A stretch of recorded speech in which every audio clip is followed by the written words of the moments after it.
Picture this. It's the summer of 2023. A brutally hot summer, too. Yeah, exactly. It is sweltering.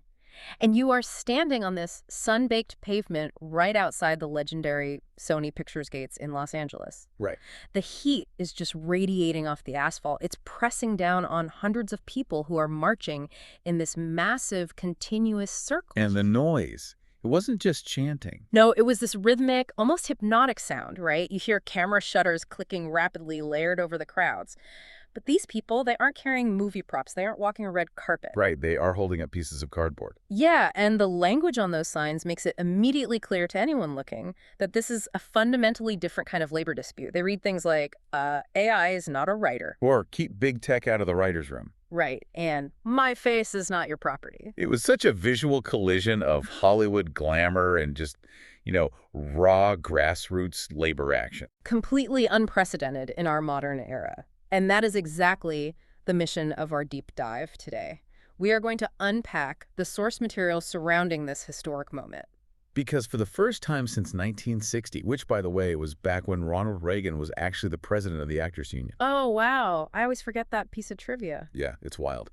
But for the first time since then, both the Writers Guild of America and the Screen Actors Guild were on strike simultaneously. The WGA and SAG-AFTRA. The entire entertainment industry, which is a massive engine of the California economy, was just paralyzed. Blockbuster movie sets gathered dust. Late-night television went totally dark. And we really need to emphasize this to everyone listening. This wasn't a traditional fight over, a standard 3% wage bump. Or a slight adjustment to healthcare premiums. I mean, those elements were on the table, sure. But looking at the source material, those cardboard signs pointed to a structural, existential war. Exactly. This was the first major coordinated worker revolution against the corporate implementation of generative artificial intelligence. It really was. The workers in Los Angeles were drawing a definitive line in the sand between human creativity and the machine. And in the stakes of those 148 days on the picket lines, they extend far beyond the borders of Hollywood. Oh, absolutely. The rules that were written in blood and sweat during those hot summer months, they fundamentally changed the entertainment industry forever. Right. But more importantly for you listening, it acts as a functional blueprint for the future of all human labor. The writers and actors were essentially the canary in the coal mine for every single industry out there. From software engineering to legal services, everyone is facing this looming shadow of algorithmic automation. Completely. So to understand why these two totally distinct unions were willing to just completely burn the house down over artificial intelligence, you first have to look at the economic powder keg they were already standing on. Right. AI was the spark, but the shifting economics of Hollywood really provided the powder keg. Yeah, the middle-class foundation of working in television and film had been systematically eroding for about a decade. And it was driven almost entirely by what Wall Street demanded from the streaming ecosystem. The streaming squeeze, yeah. The streaming model completely ruptured the historical financial engine of Hollywood. How so? Well, if you look back at the broadcast television era, like the 1990s and early 2000s, a working-class writer or a character actor didn't need to be a multi-millionaire superstar to secure a solid living. Right, you could just be a working professional. Exactly. A network would order 22 episodes of a television show for a single season. The creators got paid up front for the production, but the actual lifeblood of the industry was the residual check. The syndication model. Yes. If an episode of a sitcom you wrote or, had a guest starring role in went into syndication and played on cable networks around the world, you received a mechanical royalty every single time it aired. And that was a direct link between the long-term success of a product and the financial stability of its creators. Because that residual income is what allowed a freelance workforce to survive those inevitable lean months between production gigs, when you aren't actively shooting. Right. But the arrival of platforms like Netflix, Disney Plus Pick, and Amazon Prime Video completely severed that link. Because the concept of a rerun basically ceased to exist. Exactly.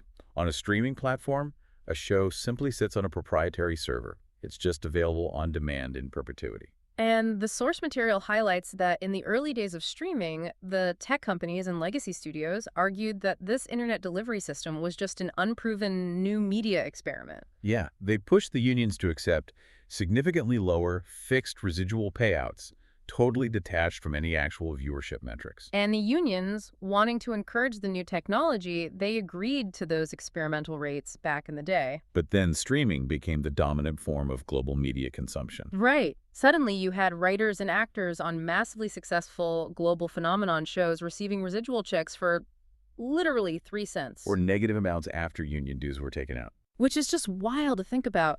The back-end money just evaporated. But the financial squeeze wasn't just happening on the back end, right? No, the front-end labor model was being gutted too, through this mechanism the industry calls the mini room. Okay, let's unpack this mini room concept for a second, because this is vital. It was a direct byproduct of the shift from those long 22-episode broadcast seasons to the really compressed 8-episode streaming binge model. Right. In the legacy system, a writer's room was a robust, long-term workplace. Writers were hired for 10 months. They conceptualized the story, they wrote the scripts, and critically, they actually went down to the physical set to produce their episode. They learned how the sausage was made. Exactly. They learned how to manage a production budget, how to interact with directors, and how to rewrite dialogue on the fly for actors. It was an apprenticeship model designed to train the next generation of showrunners. Okay, so a mini room is the opposite of that. It's like, imagine you were hired to design the complex structural, electrical, and plumbing blueprints for a massive skyscraper. And they lock you in a room and they say you have exactly 1 week to draw the entire thing. Pressure cooker. Yeah, and then the moment you hand over the blueprints before the concrete is even poured, the developer fires you. You never see the building go up. That is a perfect analogy. The studios replaced a stable year-long job with hyper-compressed contract labor.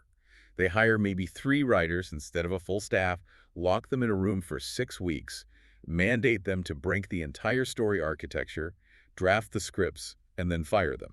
And the developers just get rich off the rent of the building you designed. Exactly. And that mechanism of separation is exactly what devastated the writers' upward mobility. By severing the writers from the actual production of the show? Yeah, the studios could pay them less for a shorter duration, completely eliminate their on-set producing fees, and deny them the practical experience they need to advance their careers. They would just take those rushed scripts, hand them to a non-writing producer or a director, and shoot the show months later without the creators in the room. So you have a workforce that is exhausted, systematically alienated from their own creations, and watching their annual income absolutely plummet. Both the front-end production weeks and the back-end residuals have been slashed.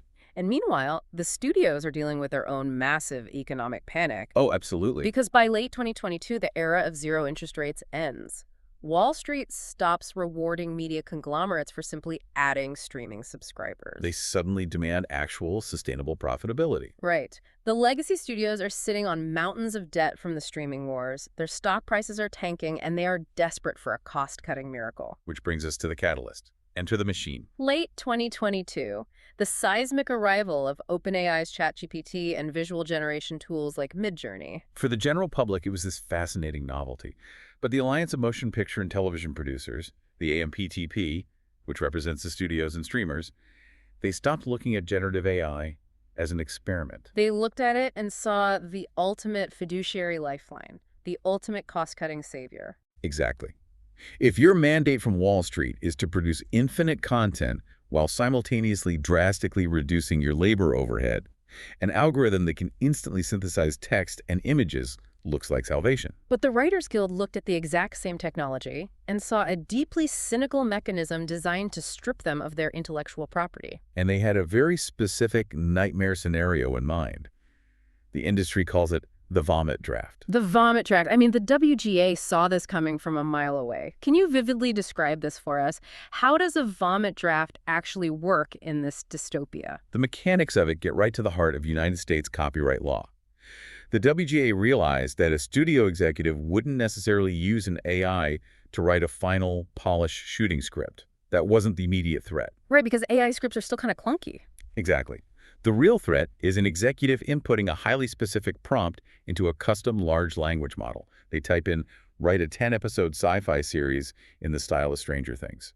And the AI just processes that prompt, pulls from the millions of copyrighted scripts it already ingested, and spits out a messy 300-page document in 3 seconds. The vomit draft. It's structurally sound, maybe, but completely devoid of nuance, emotional resonance, or compelling dialogue. It's basically unproducible. But producibility isn't the goal here. Ownership is the goal. Oh, wow. Okay, explain that. Under the WGA Basic Agreement, the person who writes the original source material holds the ultimate financial leverage. They get the created by credit. And that credit is everything. It is. It guarantees the vast majority of the residual pool and massive back-end payouts if the show is licensed or spun off. So if the machine generates that first 300-page draft, the studio claims the machine generated the source material. Yes, but machines cannot legally hold a copyright in the United States. So the studio has to bring in a human writer anyway. Exactly. But they don't hire this person as a creator. They hire just one human writer for a fraction of their normal rate, perhaps for just a single week, to simply clean up or punch up the machine's script. So the human writer infuses the script with actual emotion, fixes the dialogue, and makes it legally copyrightable through their human labor. But because they were hired to adapt pre-existing material provided by the studio, even if it's AI garbage, they are denied the original story credit. They lose the proper royalties. Yep. They're reduced to a glorified, underpaid copy editor. The studio uses the AI as a legal bridge to capture the initial intellectual property, bypassing the human creator entirely so the studio can hoard the back-end money. That is just an insidious loss of credit and dignity. It's a systemic theft of authorship. It really is. But, across the studio lot, SAG-AFTRA, the actors union, they were looking at a threat that was even more visceral. Literal body snatching. Yes. If a machine could launder a writer's words, it could absolutely automate an actor's physical identity.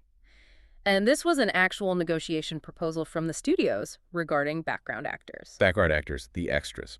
The foundational working class of the acting profession. Yeah. The people populating the coffee shops or the battlefields. They endure grueling hours on physical sets for a standard day rate. So what exactly was this 3D scanning proposal that the studios put on the table? Duncan Crabtree Ireland, the chief negotiator for SAG-AFTRA, revealed the mechanics of it, and it's chilling. The studio offered to pay a background actor for one single day of work. One day. One day. When the actor arrived on set, they would be directed into a volumetric 3D scanning booth. High-resolution cameras capture their exact physical likeness, the specific geometry of their face, their micro-expressions, their voice. And once that scan is complete, the actor's physical labor is permanently finished. Forever. Because according to the proposal, the studio would then own that digital replica in perpetuity. Wait, forever? Yes. The studio could digitally insert that actor's face into the background of a romantic comedy being shot that day. 10 years later, they could stick that same digital face onto a soldier in a war epic. 20 years later, 50 different movies. And never pay the actor another dime. Never. And never ask for permission. They would secure an infinite, reusable digital asset. Okay, here's where it gets really interesting. Let's play devil's advocate for a second. Let's play studio executive. Right.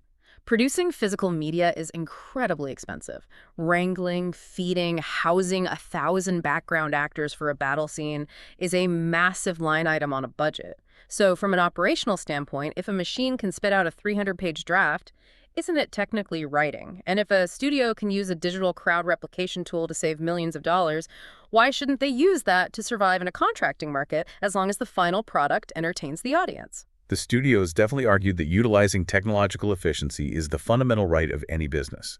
They viewed generative AI not as a distinct category of creation, but simply as the next evolution of visual effects. Like moving from practical matte paintings to CGI in the 90s. Exactly. But there's a deep philosophical and legal distinction between human-generated source material and algorithmic output. The unions argued this wasn't merely a new tool, it was the commodification of human identity itself. It's digital indentured servitude. Precisely. You're permanently severing an actor from their own face. If you grant a corporation the perpetual right to utilize your likeness, you destroy your own ability to earn a living in the future. Because your digital clone is actively competing against your physical self for jobs. And it strips the worker of consent.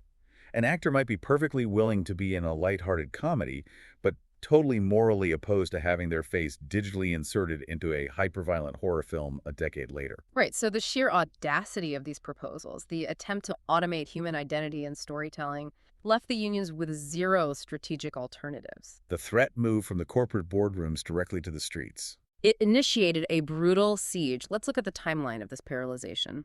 It started grim.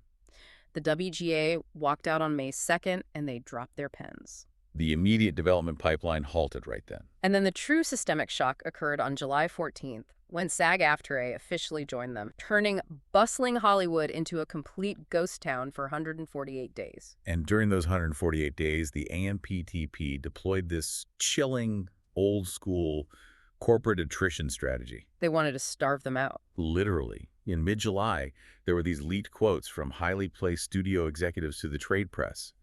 Their explicit strategy was to let the strike drag into the late fall until union members started literally losing their apartments and houses. They calculated that the threat of evictions would fracture the union's internal solidarity. They thought the rank and file would just surrender and accept the AI provisions out of sheer economic desperation. It was a brutal strategy, but it completely spectacularly backfired. I love how the narrative flipped here. Instead of breaking, the existential threat of AI unified the entire creative community. The studios fundamentally miscalculated the psychological impact of the AI narrative.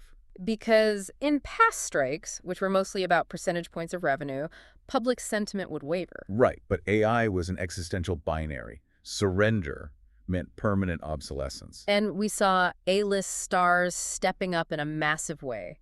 George Clooney, Meryl Streep, Matt Damon people who have enough personal wealth that AI automation isn't an immediate threat to them. They mobilized massive financial resources, donating millions of dollars to emergency relief funds. Which created a vital financial safety net. It kept the working class actors, the crew, the lighting technicians, the Teamsters afloat. It bought the union leadership time. And the public perception was critical here. The public didn't view this as spoiled celebrities complaining about taxes. Not at all. You know, a paralegal watching a law firm test an AI contract tool or a graphic designer seeing Midjourney, they immediately recognized the stakes. The public clearly saw this as the top 1% of tech and media conglomerates attempting to permanently devalue human art. So while the PR battle is happening on the streets, the actual war is in the negotiating room. Over contractual terminology. Yes, the studios eventually came back and pleaded for what they called flexible language. Wait, flexible language? That sounds like telling the referee you want flexible rules right before the Super Bowl kicks off because the sport is, evolving.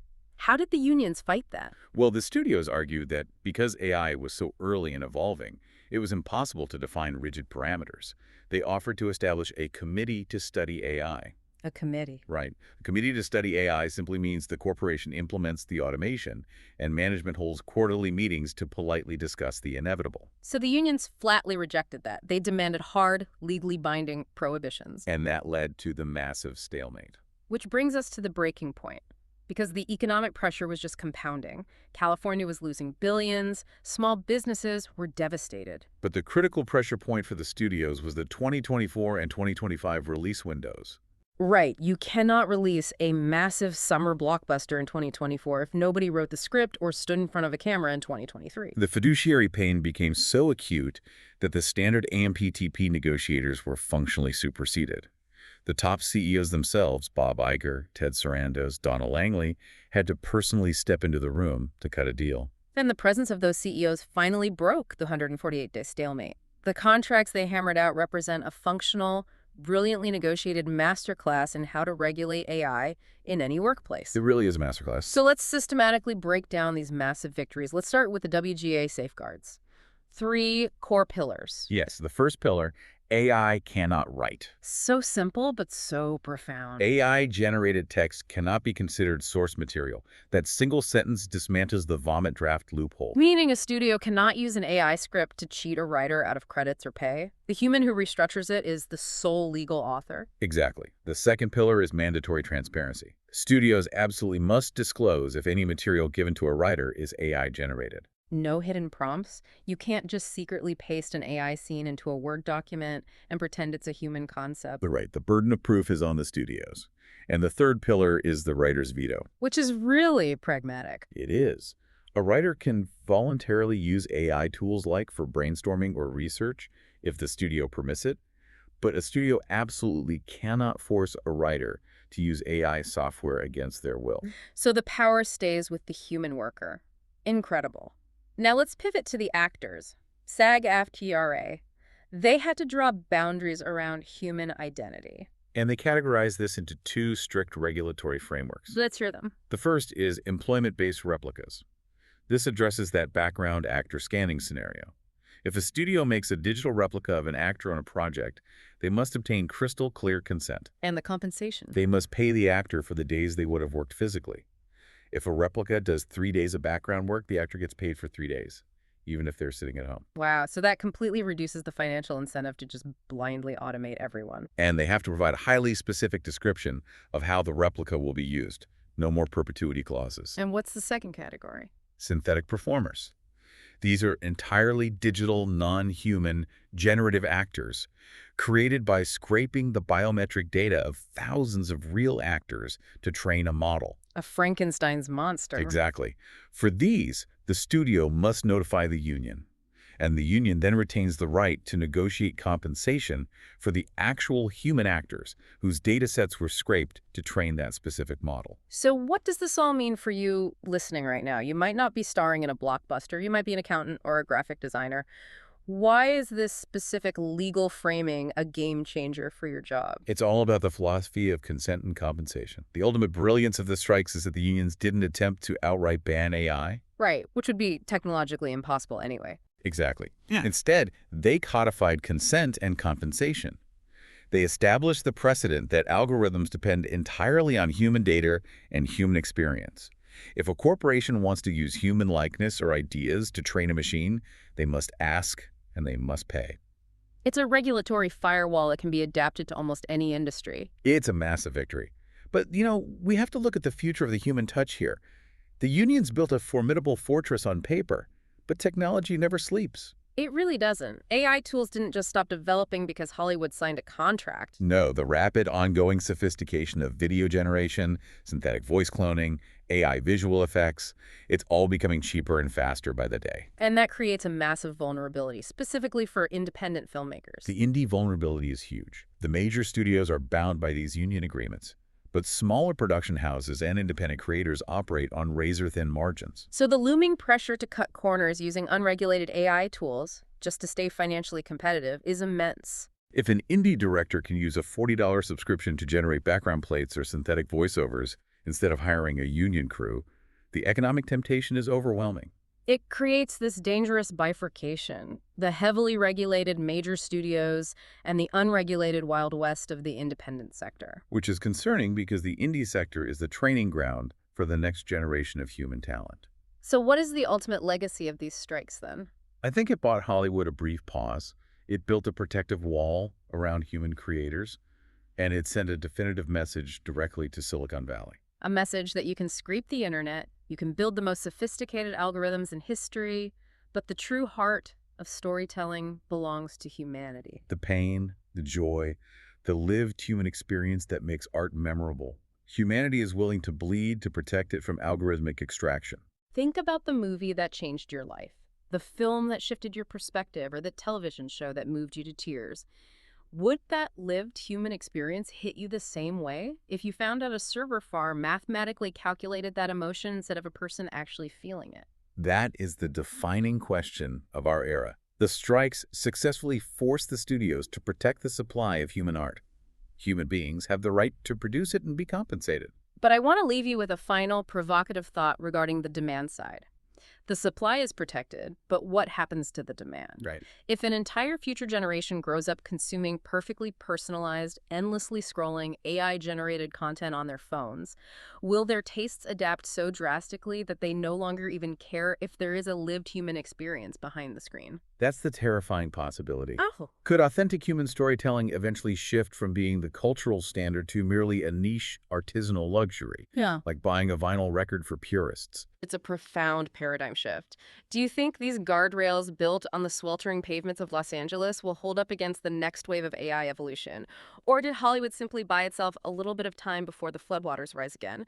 We are deeply curious to hear your analysis. Keep interrogating the media you consume and keep supporting human creators. We will catch you on the next deep dive.